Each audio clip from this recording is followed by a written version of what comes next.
네, 새정치민주연합 임수경입니다. 김상엽 교수님께 녹색성장 기조에 대해서 좀 질의를 드리겠고요. 또 김성태 교수님께 빅데이터 관련 사업, 공공데이터 활용 문제 질의 드리겠습니다. 먼저 김상엽 교수님께서 이명박 정부의 녹색성장의 국가 예산이 어느 정도 투입됐는지 아시죠? 여기 아세요 혹시?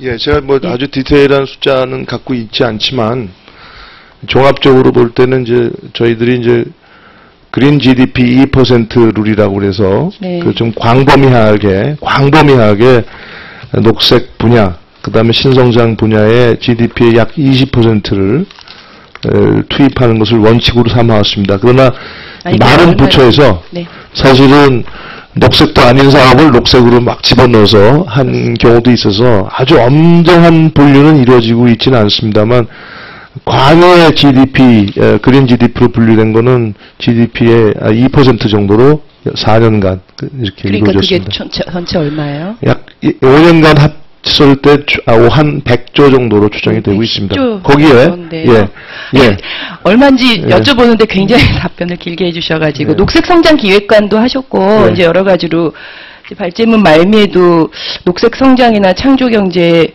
좀 정권을 뛰어넘어서 장기적 국익 차원에서 일관성 있게 추진돼야 된다라는 게 사실은 지난 정부 때 좀 아쉬움들이나 이 미비한 점들을 지적을 해주신 것 같아요. 근데 지금 이제 예산 말씀해 주신 대로 26개 부처에서 녹색과 관련이 없는 여러 가지 사업들 668개 사업이 지금 녹색 성장으로 분류가 돼서 110조라는 엄청난 예산이 투입이 됐는데 지금 박근혜 정부는 창조경제 예산이 6, 7조 수준이거든요. 그러니까 여기에 비하면 정말 어마어마한 국가 예산인데 제가 지적하고자 하는 것은 그중에도 절반 정도, 약 55조 정도가 녹색 성장과 동떨어진 사업에 됐다. 그리고 국민들은 녹색 성장 사업, MB정부의 녹색 그러면 4대강을 떠올리는 것처럼 4대강 사업에 27조, 철도 건설에 20조, 자원외교에 6조, 원자력 사업에 2조. 그래서 이제 녹색 성장과는 좀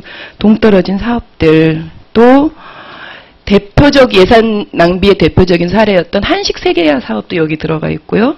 뭐 외래 관광객 유치라든지 의료 관광 육성, 방송 영상 콘텐츠, 축산 시험 연구.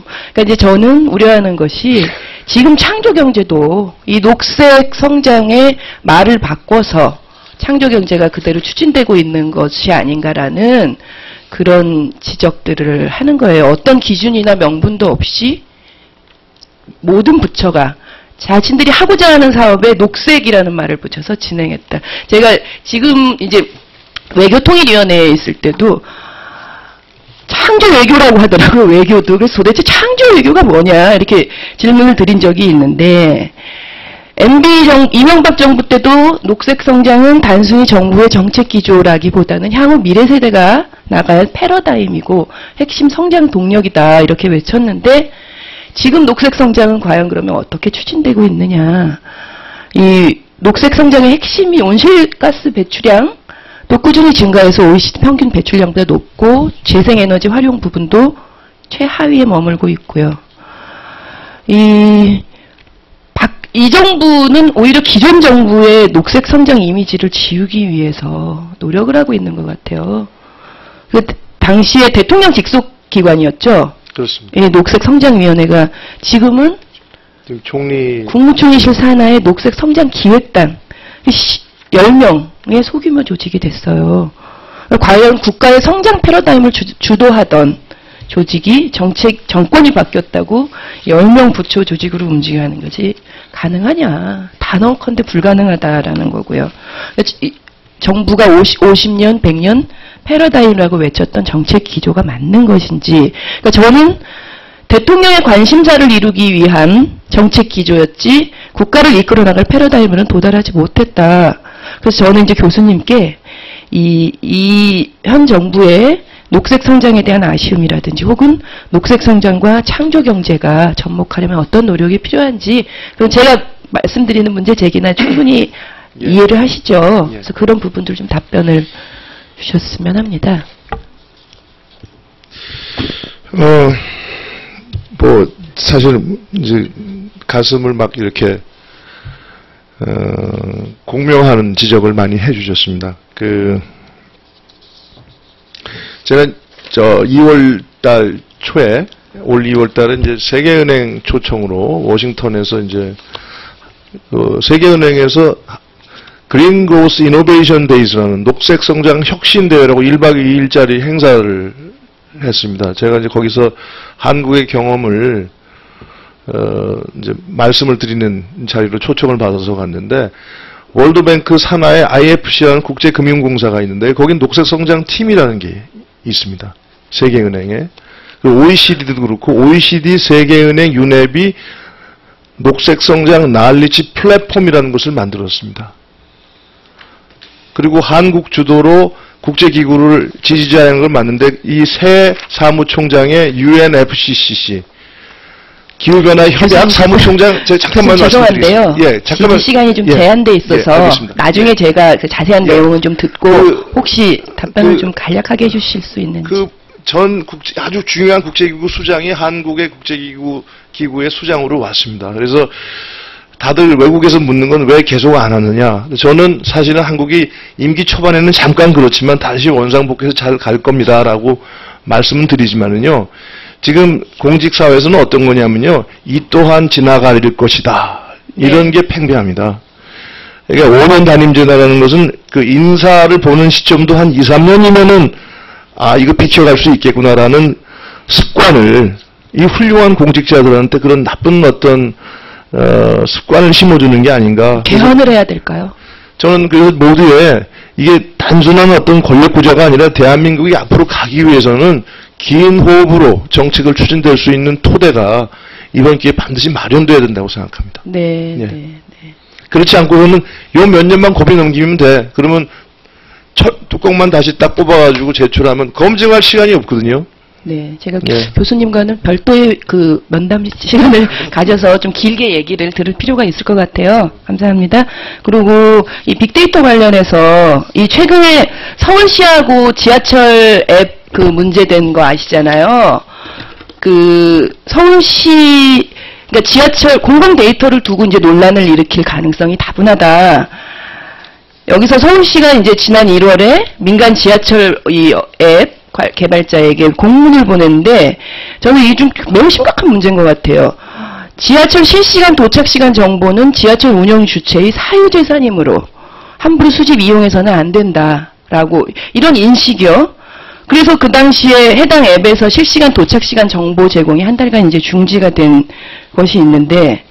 적이 있는데 이 더불어서 차단 조치의 철회가 지하철 운영 주체의 동의에 의해서 성사됐다 이렇게 밝혔어요. 이분들이. 그 공공데이터법과 저작권법의 취지를 좀 무시한 처사가 아닌가라는 생각이 들고, 우리가 창조경제와 ICT 산업 진흥을 위해서 이 공공데이터법과 공공저작물 자유이용에 관한 입법 취지가 존중이 돼야 된다고 생각을 하는데, 공공기관이 사용 가치가 높은 공공데이터의 생산과 이용자의 이용권 확보에 대한 그런 마인드가 매우 부족하다. 향후의 법제도를 좀 재정비하는 것들이 필요하지 않나 싶은데요. 현행 제도나 문제점이라든지 이 공공데이터 활용에 대한 범위, 민간기업에 제공되는 범위는 어디까지가 좀 적절한지, 좀 개인의 어떤 정보 보호를, 이 위험성을, 노출될 위험성을 최소화시키면서도 이 부분들, 빅데이터 관련해서 우리가 발제문에도 이제 교수님 말씀하셨지만 IT 강국인데 모바일 주도권을 뺏긴 게 참 안타까운데, 빅데이터 관련해서도 주도권을 좀 잡는 것이 이 정부가 추진하는 창조경제의 성공을 위해서 필수 불가결한 요소다. 그래서 국가적 차원의 어떤 빅데이터, 또 공공데이터의 민간 활용 부분들에 대해서 좀 말씀을 듣고자 합니다. 예, 아주 좋은 질문을 해주셨고 또 아주 구체적인 사례도 말씀을 해주신 것 같습니다. 사실 제가 이제 지금은 그 성균관대 교수로 있지만 제가 얼마 전까지 이제 한국정보화진흥원장으로서 공공데이터 관련 법을 만드는 데 지원을 해서 성사를 시킨 그런 장본인입니다. 그래서 일단 저는 앞으로의 어떤 데이터 경제 시대가 왔고 또 이것을 기반으로 해서 많은 또 이 국정 운영뿐만 아니라 민간의 새로운 활력 전략 시장들이 형성이 될 수 있다 이렇게 저는 보고 있습니다. 그래서 지금 공공이 가지고 있는 가능한 많은 범위의 내용들을 기계 판독이 가능한 그런 정도로 개방을 해야 된다라고 법에 되어 있을 겁니다. 그래서 일단 이제 우리가 시장 논리로 갈 수 있도록 가야 되고 또 이 시민들이나 일반 이 수요자들이 만족도를 높일 수 있는 그런 방향으로 이것이 활용되는 것은 옳다. 저는 그렇게 보고 있습니다. 그래서 좀 더 이것이 이제 아직도 이제 활성화가 잘 안 되고 있다라는 지적이 지금 언론에서 간간히 지금 나오는 걸 제가 보고 있는데 좀 더 공공에서 가지고 있는 부분을 어떻게 해서 좀 민간이 쓸 수 있도록 좀 더 가속화시킬 수 있을 것인가 이런 방안들을 지금 이제 사실 법을 가지고 우리가 일일이 하기보다는 좀 더 이런 마인드를 바꿔야 될 것이 아닌가. 예, 공공의 마인드와 이런 부분이 바꿔야 되고 특히 저는 이제 아쉽게 생각하는 부분이 이러한 빅데이터를 그 자체만 가지고도 큰 하나의 이제 미래 동력이 될 수 있는 건데 이 자체가 우리가 당면하고 있는 많은 재해 재난이나 이런 부분을 예산을 절감할 수 있는 방법이기도 하거든요. 그래서 좀 더 국정 운영에 이 빅데이터 부처별로 이러한 활용을 좀 더 시킬 수 있도록 하고 아까도 이제 지적을 제가 했습니다만은 좀 더 우리가 그 국정 운영에 있어서 비용을 줄이면서도 고품질 국정을 만드는 것이 바로 이런 그 데이터 기반의 어떤 이 전략 마련이라고 이제 판단됩니다. 그래서 이것을 좀 더 활성화시킬 수 있는 여러 가지 그런 환경을 만드는 것, 이것을 또 지금 창조경제 활성화 특별위원회에서도 좀 많은 관심을 가져주셨으면 하는 바람입니다. 예, 감사합니다. 감사합니다.